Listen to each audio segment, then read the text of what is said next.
All right, well, why don't we get started for today? Hi, everyone. My name is Shirley Bellardo, and I am the Clinical Director of Clinical Services at Jewish Family and Children's Service of Greater Mercer County.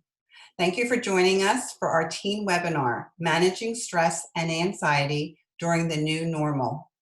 The presentation today will be led by Julie Bond, Licensed Associate Marriage and Family Therapist. Julie works with many teens and youth out of our East Windsor Hightstown location and brings many years of experience as a therapist. Throughout the presentation, please feel free to submit questions through the Q&A or chat at any time, and Julie will address them at the end of her presentation. Are you ready, Julie? Sure. All right. Well, hello, everybody. Welcome. Thank you for joining us. As promised during my last webinar, there were some questions talking about what to do with all of these sort of missed milestones that some of you are feeling, and just a little bit about what we can do, how to grieve, maybe come up with some alternatives as a way to mark these very important things that all of you are experiencing and, should be experiencing. Okay, so let's talk a little bit about, what we're all doing. So we're all really doing our part to slow the virus. And so by, we're all staying home, and many of our time-honored rituals, including graduation ceremonies, proms, senior events, sports seasons, end-of-year concerts, play productions, and end-of-year trips, some of them are going to be canceled or at least postponed.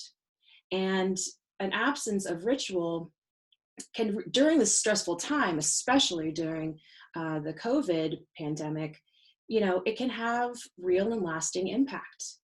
And I think that, it's okay to fully grieve these losses. It's not something to think that it isn't important just because of, sort of all the health things that are going on and some of the, the bigger issues that are happening during the pandemic, right? I think it's completely okay to fully grieve these losses. And what might be helpful is to really acknowledge the pain that we're feeling over the temporary loss of, meaningful social events. It can be helpful that we recognize it and that we don't just sort of push down our feelings because maybe they don't seem like it's the biggest deal, but it's important. Okay, so we're gonna talk a little bit about rituals and why feeling this loss is pretty important to us. And the first thing is that, rituals are considered a universal human practice. They exist in most of our cultures around the globe, and they're really important to us. We as humans are very social creatures, and we look toward these rituals to provide connection, and to, have a focal point. They mark special occasions and they bring us into the present moment, right? Rituals are a time to stop and to really feel the accomplishments, that we've been able to accomplish at that moment. It's not something that we're kind of rushing through, right? So a lot of our life is kind of rushing through, but rituals are set for us to really sort of stop and take notice and celebrate something that is important. Rituals also are important because, important transitions in our lives are marked by ritual, right? So graduation is really talking about there's going to be a big transition. You're going to maybe start college, or you're going to start a career, or you're going to go into military service, right? So rituals sort of demonstrate and mark the end of one period of time and sort of prepare us to begin the next period of time.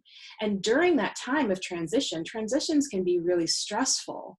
So rituals, they create a soft landing space for us in stressful, new, or uncertain changes.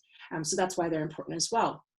Um, and, rituals provide structure and ceremony and are helpful in managing these transitions. So that's why, for instance, we wear the same type of clothing, or take part in particular, traditions that all of us engage in, and we kind of know what the rules are.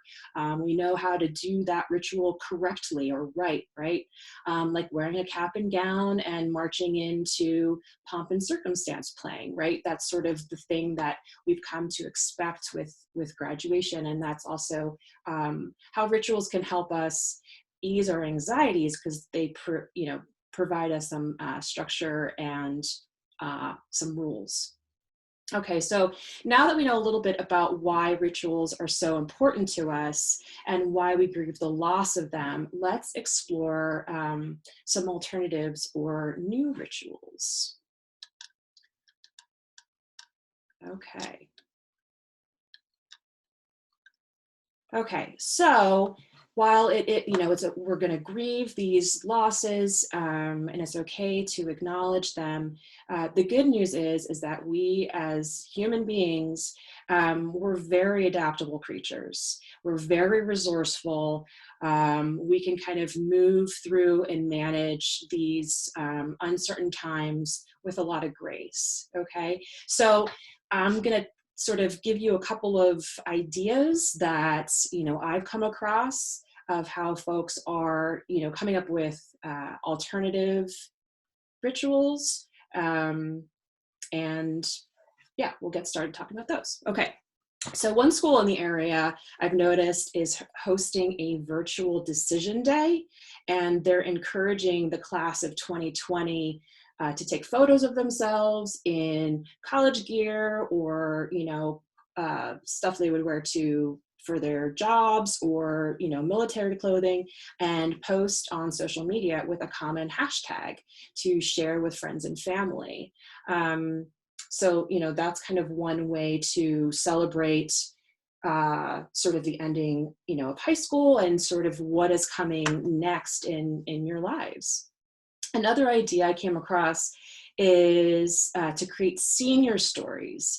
And that idea is about, recording yourself doing a 30-second or 1-minute video, sharing gratitude for your teachers, for your friends, your family, important people in your lives that have helped you through your school experience, and recording them, and then again sharing them on social media with a common hashtag. So a way to sort of give gratitude and kind of look back on your accomplishments. And the next idea is hosting a virtual prom. Did anybody see the virtual prom that was hosted by John Krasinski from The Office? He did one last, I think it was Friday, and he did a live virtual prom on his YouTube channel, and students, they dressed up if they already had their prom outfits, or put on something nice, and kind of were just sharing these photos. They were calling in, they were messaging, he was DJing with some music. So things like that are still kind of are going on. I see that Teen Vogue, the online magazine, they're hosting a prom on May 16th. So I encourage you to maybe look into that to see how they're doing that. And you can just dress up in your prom attire and post photos on social media or video chat with family and friends while you're just dancing in your living room. Okay, so another thing, virtual graduations. So some of the tips here or possibilities: you can host your own graduation at home where everyone dresses up and poses for pictures as a family. And if the school mails home your paper diploma, you can make a celebration out of opening the envelope together. You can have a video call or have extended family and friends on speakerphone to add to the celebratory atmosphere. And there, there may not be a valedictorian speech, as is typical with graduation ceremonies, but you can, share their favorite memories from school and have your student, or you can, what they're looking forward to into the next stage of their life. And if you miss the commencement speaker, there are a lot of inspiring online speeches through TED Talks, and some other online, video presentations. And the same virtual ideas can be used to share end of year concerts or play productions. They can just be done online at this point. Okay, so that's kind of what I have seen out there that folks are trying to incorporate into their experience. So now I'm gonna turn it over to you. What are some of the ways that you and your family have been resourceful with ritual and rites of passage? Anybody out there have anything?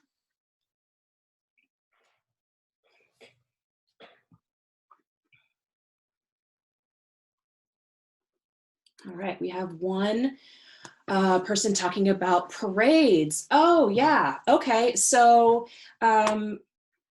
let's see. Right. So having parades, either from in your cars, I've seen a lot of that happening, especially with celebrating birthdays. Yep, I see somebody else talking about that too, car parades, right? So everybody kind of in their car, and they're kind of driving past either individual houses, or maybe folks that are local to you from your graduating class are all kind of driving in the car as like a whole long parade train. That's a great idea, maybe honking of the horns and maybe decorating your car or something like that. Okay, let's see, what are some other ideas? There's one here, Julie, that says that this family does karaoke every weekend. Oh, awesome. That's so great. With a karaoke machine, that would be super fun.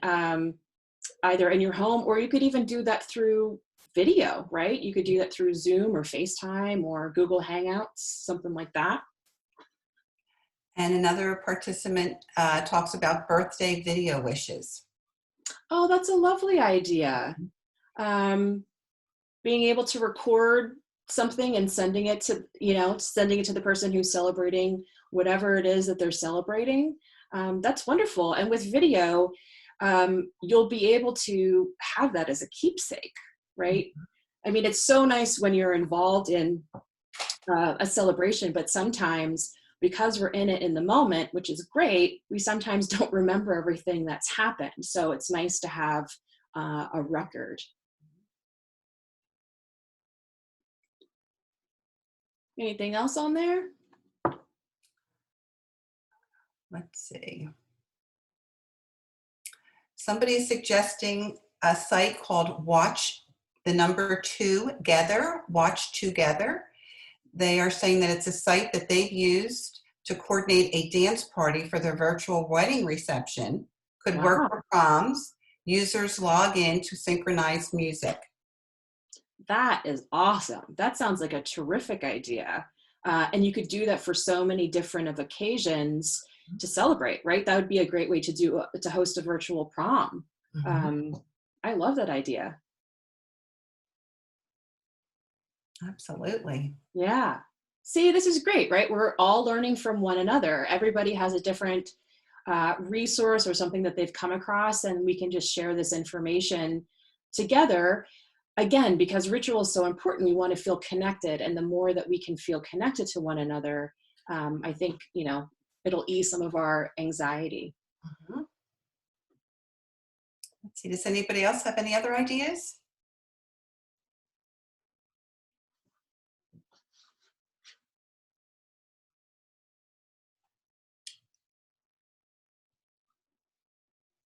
No? Okay.